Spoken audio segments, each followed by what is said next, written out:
நம்முடைய நாளை திருப்பு நிகழ்ச்சிக்கு சிறப்பு அழைப்பாளராக மூத்த பத்திரிகையாளர் அண்ணன் ரமேஷ் அவர்கள் நம்முடைய நிகழ்ச்சிக்கு வருகை புரிந்திருக்கிறார். வணக்கம்ண்ணா. வணக்கம். வணக்கம். தற்போது நம்முடைய நாளைய திருப்பு நிகழ்ச்சிக்காக அரசியல் முன்னோடிகள். வணக்கம். NDTVயின் நாளைய தீர்ப்பு நிகழ்ச்சியில் என்னிடம் சில கேள்விகள் வைக்கப்பட்டுள்ளது. வருகிற சட்டமன்ற தேர்தல் 26 எப்படி இருக்கும், எந்த கூட்டணி வெற்றி பெறும் என்று வெங்கடேஷ் அவர்கள் என்னிடம் கேட்டிருக்கார்கள். நிச்சயமாக திராவிட முன்னேற்ற கழகம் ஆட்சியில் இருக்காது. அதற்கு காரணம், அவர்கள் 512 வாக்குறுதிகளை அளித்தார்கள். ஆனால் இதுவரைக்கும் ஒரு 50 வாக்குறுதிகள் கூட நிறைவேற்றப்படவில்லை. குறிப்பாக பெட்ரோல் குறைக்கன்னு சொல்லியிருந்தாங்க, அதுவும் குறைக்கல. அதே மாதிரி சிலிண்டர் விலை குறைக்கன்னு சொல்லியிருந்தாங்க, அதுவும் குறைக்கல. ஆனால் மத்திய அரசு 2 முறை பெட்ரோல் விலையை குறைச்சிருக்காங்க.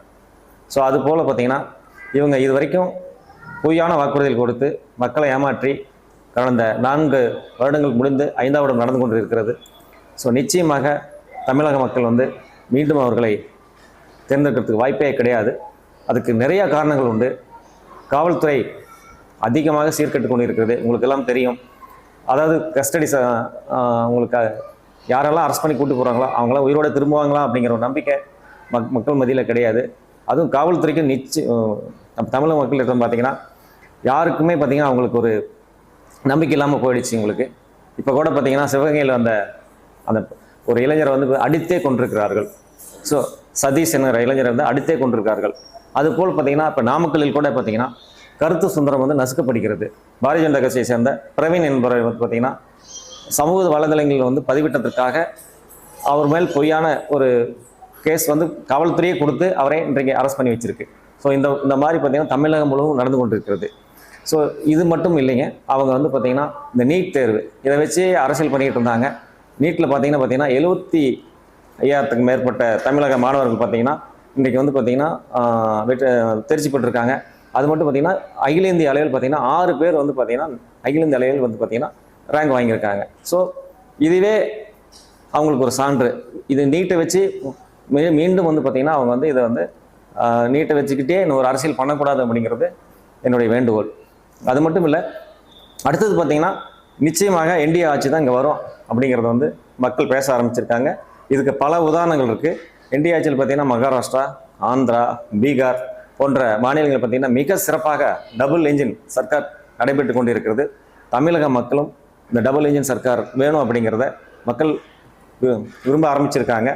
இது பார்த்தீங்கன்னா இவங்கெல்லாம் வந்தால் என்ன நடக்கும் அப்படின்னா, மத்திய அரசு கூட பார்த்தீங்கன்னா முதல் போக்கே கடைபிடிச்சிக்கிட்டு இருக்காங்க இப்போ இருக்கிற DMK. ஆனால் டபுள் என்ஜின் சர்க்கார் இப்போ ஆந்திரா பார்த்தீங்கன்னா அவங்க என்ன கேட்டாலும் நடக்குது. ஸோ அந்த மாதிரி விஷயம் நம்முடைய தமிழகத்துக்கு நடக்கணும் அப்படின்னா கண்டிப்பாக NDA ஆட்சி தான் வரணும். ஸோ அப்படிங்கிறது மக்களுடைய தீர்ப்பாக இருக்கிறது.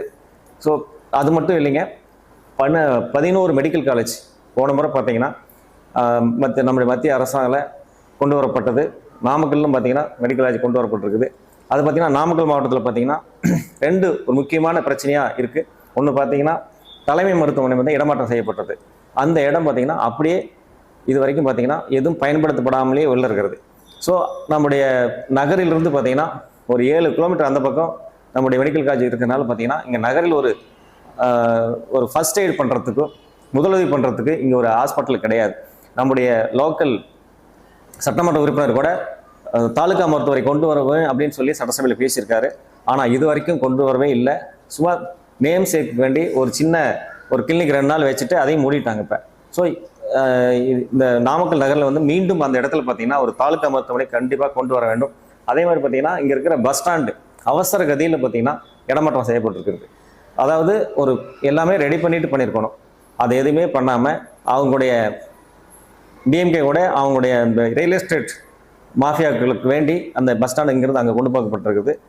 அங்கேயும் அடிப்படை வசதிகள் எதுவுமே கிடையாது. பெண்கள் பாதுகாப்பின்மையாக இல்லாமல் அங்கே இருக்கிறாங்க. அது மட்டும் இல்லை, இப்போ இந்த பழைய பஸ் ஸ்டாண்ட் பார்த்தீங்கன்னா பஸ் இந்த வழியாக போகிற துறையூர், திருச்சி, மோகனூர் போகிற பஸ் அத்தனையுமே பார்த்தீங்கன்னா ரோட்டில் நிறுத்தி ஏற்றிட்டு இருக்காங்க. பொதுமக்கள் பார்க்க உங்களுக்கு எல்லாருக்கும் தெரியும் நினைக்கிறேன். காலை மாலை பார்த்தீங்கன்னா ரோட்டில் நின்றுட்டு இருக்கிறாங்க. மழையில வெயில நிற்கிற வைக்கிறது இந்த கவர்மெண்ட். ஸோ அவங்களுடைய பிடிவாதத்துக்காக மக்கள் நிச்சயமாக அவங்க பார்த்தீங்கன்னா இன்னைக்கு பார்த்தீங்கன்னா பாதிக்கப்பட்டிருக்காங்க. அதே மாதிரி பழையபடி அந்த பஸ் ஸ்டாண்டுக்குள்ளே உள்ளே போயிட்டு வரதுல இந்த கவர்மெண்ட்டுக்கு என்ன பிரச்சனை இருக்குது? அங்கே நிழல் இருக்குது, அங்கே கடைகள் இருக்குது, அங்கே வந்து பயணிகளுக்கு அத்தனை வசதியும் இந்த பஸ் ஸ்டாண்டில் இருக்குது. அந்த பஸ் ஸ்டாண்டை பயன்படுத்த விடாமல் இந்த கவர்மெண்ட் தடுத்துக்கிட்டு இருக்கு. முக்கியமாக நாமக்கல் மாவட்டத்துக்கு பார்த்தீங்கன்னா இந்த கவர்மெண்ட் பார்த்தீங்கன்னா ரொம்ப மோசமான விஷயத்தை அந்த 2 விஷயத்தை கையில் எடுத்து பண்ணிக்கிட்டு இருக்காங்க. அவங்களுடைய பிடிவாதத்துக்காக மக்கள் வருத்தப்பட்டுக்கிட்டு இருக்காங்க. ஸோ நிச்சயமாக அடுத்த 2026 எலெக்ஷன் பார்த்தீங்கன்னா என்டிஏ கவர்மெண்ட் மெஜாரிட்டி உடனே பார்த்தீங்கன்னா ஆட்சி பிடிக்கும் என்பதில் எனக்கு உறுதியாக சொல்கிறேன் நான்.